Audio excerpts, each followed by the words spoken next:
It occurs to me that your approach to due diligence and almost building portfolio for investors is similar to how I would advise clients to build an emerging manager portfolio. It's almost identical, right? These might have shorter track records, or they might have just a back test. We're only going to put min bets on 4 or 5, maybe maximum 10 to 12 of these managers on the expectation that 1 or 2 of them will be outperformers. But are we investing? Are we looking at managers who are emerging, or are these managers coming with longer track records? Because it's a big pool. So even if you filter down from 10,000 managers and you remove all of the 50 strategies, you're still talking about thousands of managers, right? Are we picking the emerging managers in China, or are we picking established managers using an emerging manager approach? Both. There's a fixed income manager. And again, I'm not using names, but please reach out to me if you somehow watch this and want to learn more about the strategy. They manage approximately $26 billion. So I wouldn't call them emerging. They have a 6+ year track record. They're a big fixed income manager in China. I did do an onsite. Very impressed. They're not an emerging manager. There's another manager that, again, did an onsite in Shenzhen, has a less than a 1 year track record, high frequency quant trader, so to speak, unbelievable pedigree. And he managed very significant size offshore in the United States. Same methodology, trading equities and hedging in the United States, approximately $10 billion US. Now he's taking his expertise, knowledge, and porting that to a different geography. Emerging manager, yes, less than a 1 year track record. I think because of his pedigree and the fact that he's had some success in a different geography, you should look at him, a trader like that, under a different light than just somebody that has a 1 year track record, new to China, that may be managing $10 million. You got to dig deeper. That's why this due diligence really matters. And it's not just me doing the due diligence. It's talking to people like you. It's talking to my consultants. It's talking to my prime broker. It's talking to people like William Ma. To your point earlier, Matt, sorry to interrupt. I think if you can find someone with a $10 billion track record coming from pedigree, even with 1 year, if we took that same type of profile and was looking at a manager in the US, that would be a manager that would hit capacity very quickly. If they spun out from like an SAC, or they spun out from like a World Quant or Quant Edge, or right? And someone came to me and said, I was running 10 to 15 yards with a 10-year track record. I only got 1 year live on my first fund coming out, but we'd be piling a lot of capital on someone like that. So I would imagine if we could find someone like that in China, that's a form of allocation edge. And number 2 is, it feels like some of these strategies might also be capacity constrained because of that. So to an earlier point that you made, I just want to add or ask a second question. Are these managers capacity constrained in the type of strategies that they have, and that's why they have such high Sharpe and high Sortinos? Or are they scalable? And for allocators who are bringing capital onshore, do they want more scalable strategies, or are we only working with capacity constrained ones, and maybe the pros and cons there? Yeah, so let me touch on the quant that had a lot of success in the United States that was trying to replicate that in China. So he has a 4 Sharpe live realized, which is insane. And your point about capacity, 12 to 18 months, my opinion, he's at capacity. What that capacity is remains to be seen. I asked him, it's probably $700 million, might be $1 billion US dollars. He'll get there, no doubt in my mind. Hopefully some of my investor capital is there before he does reach capacity. My experience dealing with CTAs, as I said, my team has helped bring 10 CTAs to market. The 2 that have had the most success are a medium-term trend follower. His average trade duration is about 22 days, trades 40 plus markets in the mainland, and will trade as many QFI markets as we can. Start with whatever's available. Hopefully that product list will grow. I think his capacity is $1 billion US. So he's nowhere near capacity. I think he's got a couple year runway. The other CTA that has been live through RCM China and are with me for about 3 years is an AI and machine learning CTA. His average trade duration is about a day and a half, clearly lower capacity, trades about 30 markets. Mainland will trade all available products via QFI.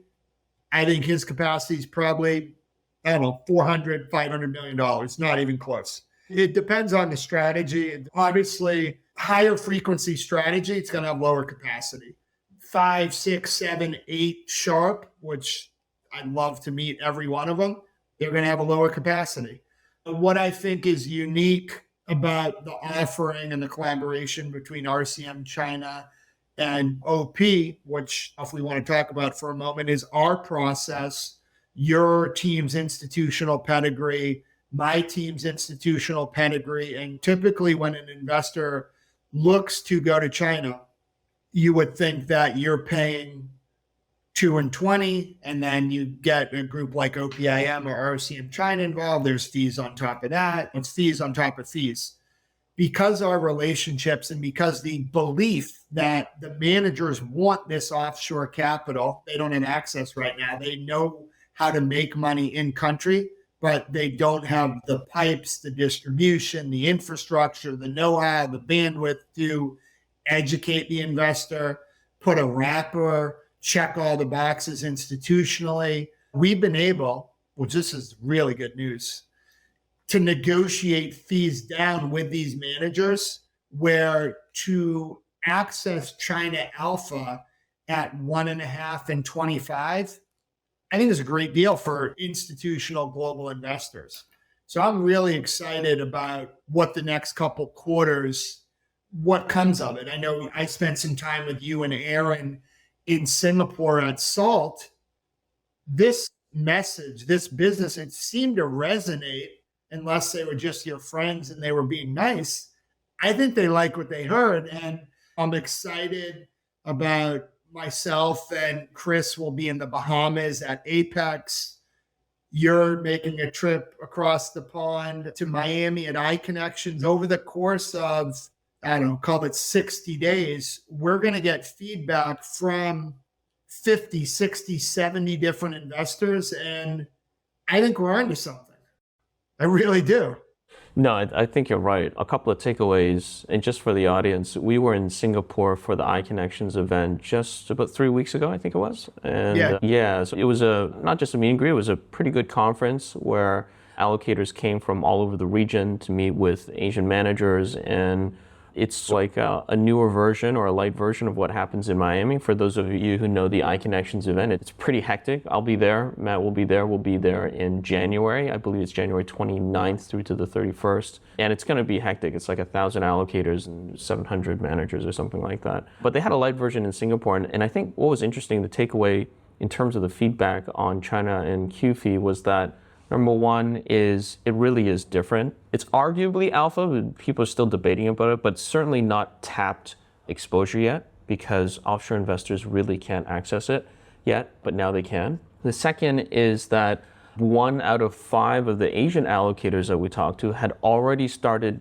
increasing their long exposure to China. We're starting from a low base for a lot of them, of course, but the smart money seems to be adding on and recognizing that we've hit the bottom. So now that we have macro numbers improving, just last week, China injected a record amount of capital liquidity into the market. Rates are coming down. Exports are still a little bit weak, but the domestic demand is still there. And the commodities market, albeit it's been flat this year, so long as there's volatility coming up, alpha generators and managers are going to do really well. So that story seems to resonate very well with the Asian allocators.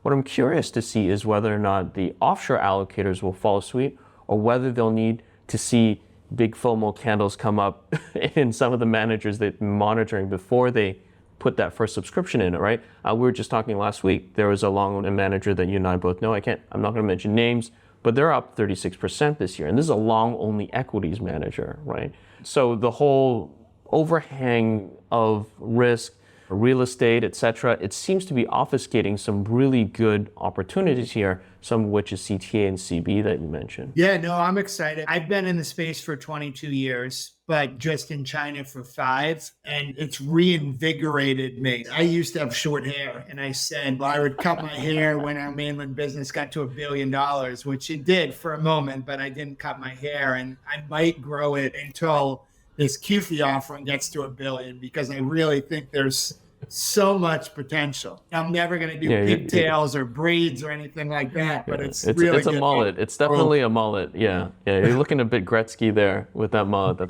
I have to see my wife's family, like my in-laws, for Christmas, and then I'm going to Tampa to see them. I'm looking forward to it.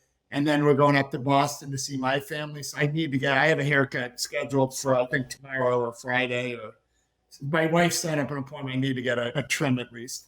Maybe if we can touch on, Alvin, just because I think this is a differentiator. I keep saying how we do things unconventional and different.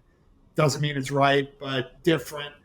The data room that your team is setting up, I think, is very big, like value add, to be able to put tier sheets, marketing decks, a DDQ, dailies, interviews like this with the alpha providers. I think it's going to be very instrumental in educating the investors so they can make an informed decision. They may not like all the strategies or traders, but at least they can get that and make an informed decision. I think that's a big deal. Yes, I think going back to first principles of when we looked at, and you and I were talking about this in Singapore, is what are the translation points for offshore allocators, right? So you have offshore allocators who are used to having a very deep transparency, easy access to information, especially from emerging managers who are starting out with a short track record.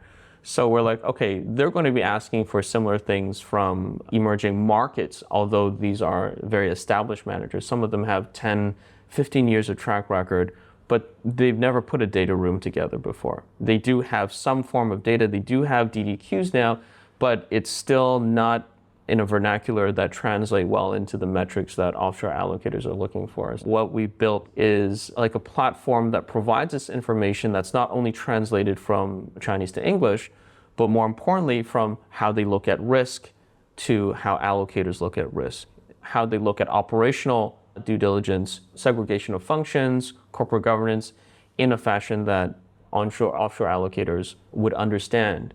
So I think this is first principles, what we're trying to get at and trying to bridge that gap. It's not just a translation of Chinese and English, it's a translation of language of risk, language of trading. That seems to be resonating with some of the allocators. I wonder though, is as we start to filter this through, how this new set of, or this new group and this new demographic of alpha generators are going to compare to, say, the same names that they see in their private banking list, the same big bulge bracket names that they see. And I'm not going to name names, but it seems to be the same 5 Chinese asset managers that are on everybody's monitor list, but nobody looks at the 5,000 to 10,000 managers that are actually available onshore. So hopefully we can show them something different. Yeah, and I don't know what the statistics are. They definitely exist. So I'm like, don't quote me on this, but something along the lines that the first 3 years of a manager's life or before they get to $25 million, more often than not, those are the alpha providers. Like you generally see the outperformance. Now, there are a number of those managers that never scale. There are a number of those managers that blow up. So I'm not saying blindly allocate to every emerging manager, but you can find a diamond in the rough and get preferential fees and put up 10, 15, 20, 30% at a decent volatility level versus a lot of these large managers are sitting back and getting their management fee, getting their incentive fee, or maybe they've gotten so big they can't trade urea or. I think they say once they hit a certain size, they become asset aggregators or asset acquirers rather than alpha generators. Yeah. The biggest CTAs, and there's some exceptions, I don't mean to stereotype, the large CTAs, it's like the Titanic. They're trading fixed income. They're trading FX. They're trading stock indices. They're not trading in the US lean hogs, orange juice, sugar. Some of these esoteric markets, the trading limits may be 4,000 contracts in the front month. a $5 billion manager is not trading that market. So if we can somehow find those diamonds in the rough before they become the next Winton, AQR, Ford, one day was a great company. They were massive. So groups like that. Maybe there's a question I should have asked earlier, and we can patch it into the video earlier, but it has to do with, so trading asset classes like juju berries and apple juice and orange juice.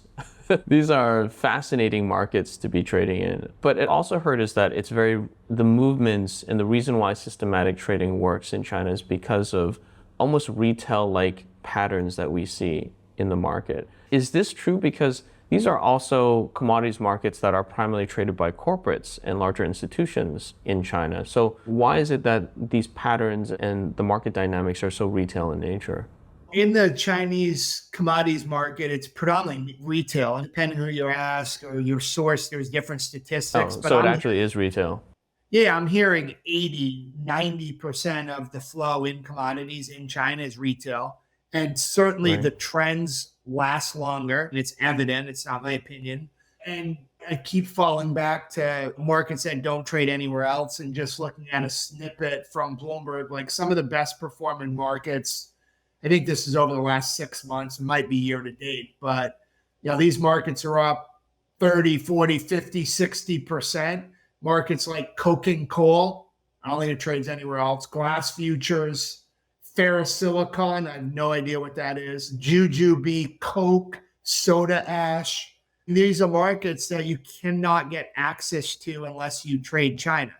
So take a sip. Again, that access, whether the path forward is internationalized markets, WFI, QFI, swap, every path dependent on your situation, but still to be able to get access to markets that don't trade anywhere else, traders and investors really need to explore China to see what makes sense because it's there to stay. I think it's the second largest economy in the globe. Definitely within my lifetime, probably within the next couple of years, will be the largest economy in the world. Take advantage of it. Yeah, I couldn't agree more. So look, let me wrap it up here. Thank you so much, Matt. It's been a real pleasure sitting and riffing with you. We should do it more often, actually. And I will see you and anyone else who's interested, just in case you're wondering, we will be in Miami for the iConnections event. Again, that's, I think, January 28th, 29th through the 31st. It's a short trip, but it'll be pretty intense. If you see us, come by, say hello. And let's talk a little bit more about how we can access the market. Yeah, look forward to it. I'm getting my frequent flyer miles. I'll be in Bahamas at Apex a week before that, and then iConnections there. So I'm looking forward to see you and Aaron again. Awesome. All right, take care. Thank you.